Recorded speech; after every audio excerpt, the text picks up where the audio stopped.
Sunita and today I am going to explain you Merchant of Venice Act 1 Scene 2. The scene is Endowment Portia's house. इस scene में दो नए characters introduce हुए हैं, Portia and Nerissa. Portia is the same lady जिससे Bassanio शादी करना चाहता था और नेरेसा पोर्शिया की मेड है. मेड से ज़्यादा वो उसकी फ्रेंड है. फर्स्ट सीन में आपने फ्रेंड्स देखा होगा कि इनके में बहुत साइड था, लेकिन इस सीन में पोर्शिया बहुत साइड है. पोर्शिया नेरेसा से बोल रही है कि आई एम वेरी सैड और उसको अपनी सैडनेस का कारण नहीं मालूम है. नेरेसा इज सेइंग टू पोर्शिया कि शायद पोर्शिया इसलिए सैड है क्योंकि पोर्शिया के पास एक्सेस वेल्थ है. See friends, we have two type of person. एक जिसके पास बहुत वेल्थ होती है, एक the person who is leading, the second person who is leading the life in poverty. तो पोर्शिया जो है वो ऐसा पर्सन है जिसके पास बहुत वेल्थ है. तो पोर्शिया टोल्ड नेरेसा कि नहीं, बहुत इजी होता है किसी को प्रीच करना, किसी को इंस्ट्रक्शंस देना बहुत इजी होता है, लेकिन अगर उन इंस्ट्रक्शंस को खुद फॉलो किया जाए तो वो बहुत डिफिकल्ट होता है. सो पोर्शिया यहाँ नेरेसा सिर्फ को बता रही है कि उसके फादर ने उसके साथ इनजस्टिस की है.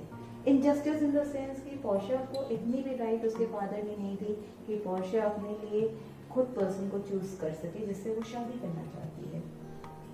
तो नेरेसा पोर्शिया को कंसोल कर रही है. पोर्शिया को बोल रही है देखो उसके फादर जो थे वो बहुत ही वाइज पर्सन थे और अगर उन्होंने ऐसा कंडीशन रखा है कि पोर्शिया के मतलब कुछ कंडीशन रखा है उसकी मैरिज को लेके, तो because he wanted a desirable match for Portia, इसलिए उन्होंने कंडीशन रखा है. सी बेसिकली उसके फादर ने 3 कैस्केट्स रखे थे, गोल्ड, सिल्वर एंड लेड. एक कैस्केट में पोर्शिया का पोर्ट्रेट है.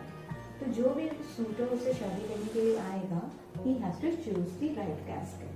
वो अगर जिस कैस्केट में उसका पोर्ट्रेट है उसने वो कैस्केट चूज किया और वो चाहे कोई भी हो, उससे पोर्शिया को शादी करनी पड़ेगी.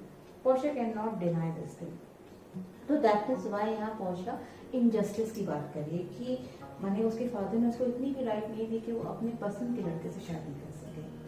सो Nerissa was consoling Portia. Second part में नेरेसा पोर्शिया से पूछ रही है कि जो डिफरेंट सूटर्स उससे शादी करने के लिए आए हैं उनके बारे में वो क्या सोचती है. तो पोर्शिया से कि okay you take the names, और वो बताती जाएगी कि वो क्या सोच रही है. तो फर्स्ट प्रिंस जो पोर्शिया से शादी करने के लिए आया that is prince from Naples. Nerissa ने पूछा इसके बारे में आपका क्या ख्याल है. तो पोर्शिया ने कहा कि ये जो प्रिंस ऑफ नेपल्स है ये हॉर्सेस की बातें ज़्यादा करता है. ऐसे लग रहा है कि ये देखने तो मुझे आया है लेकिन ये हॉर्सेस की बातें करता है, इसलिए पोर्शिया को बिल्कुल पसंद नहीं. सेकंड सूटर जो पोर्शिया से शादी करने के लिए आया है वो है जर्मन पैलेंटिन काउंट. तो नेरेसा ने पूछा इसके बारे में आपका क्या ख्याल है. तो पोर्शिया ने बोला कि ये जो जर्मन पैलेंटिन काउंट है ये इतना सीरियस है, इतना सीरियस कि मुझे ऐसे लगता है कि मैं ये स्केलेटन से बातें कर रही हूँ. So that is why Portia को ये भी पसंद नहीं है. थर्ड पर्सन जो पोर्शिया से शादी करने के लिए आया that is a French lord विंशल ले बॉन. तो नेरेसा ने पूछा इसके बारे में आपका क्या है. तो पोर्शिया ने बोला ये जो फ्रेंच लॉर्ड है इसने प्रिंस ऑफ फ्रॉम नेपल्स की क्वालिटी ली है बिकॉज ये हॉर्सेस की बातें कर रहा है. सेकेंडली इसने जर्मन पैलेंटिन काउंट की भी क्वालिटी ली है बिकॉज ये बहुत सीरियस है. एंड अपार्ट फ्रॉम दैट इसकी कोई पर्सनैलिटी नहीं है. इसकी मैंने ही doesn't even have the personality to speak. So fourth suitor के बारे में नेरेसा ने पूछा कि what do you think about this Falconbridge a young baron from England. इसके बारे में आपका क्या ख्याल है. तो पोर्शिया यहाँ बोल रही है कि ये जो इंग्लिश में है ना उसको फ्रेंच आती है, ना लैटिन आती है, ना जर्मन आती है और ये केवल इंग्लिश बोलता है. एंड पोर्शिया का बिल्कुल कमांड नहीं है इंग्लिश में, इसलिए पोर्शिया को ये भी मैंने बिकॉज यहाँ पर लैंग्वेज प्रॉब्लम है तो पोर्शिया इससे कैसे शादी करेगी. तो फिफ्थ पर्सन जो पोर्शिया से शादी करने के लिए आया है that is Duke of Saxony nephew. इनके बारे में आपका क्या ख्याल है. तो पोर्शिया सेड ये जो नेफ्यू है ड्यूक ऑफ सैक्सनी का ये इतना बड़ा ड्रंकर्ड है कि इसको वाइन ग्लास हर समय चाहिए. तो पोर्शिया को डर लग रहा है कि अगर इसने राइट कैस्केट चूज कर लिया तो पोर्शिया से शादी कैसे करेगी.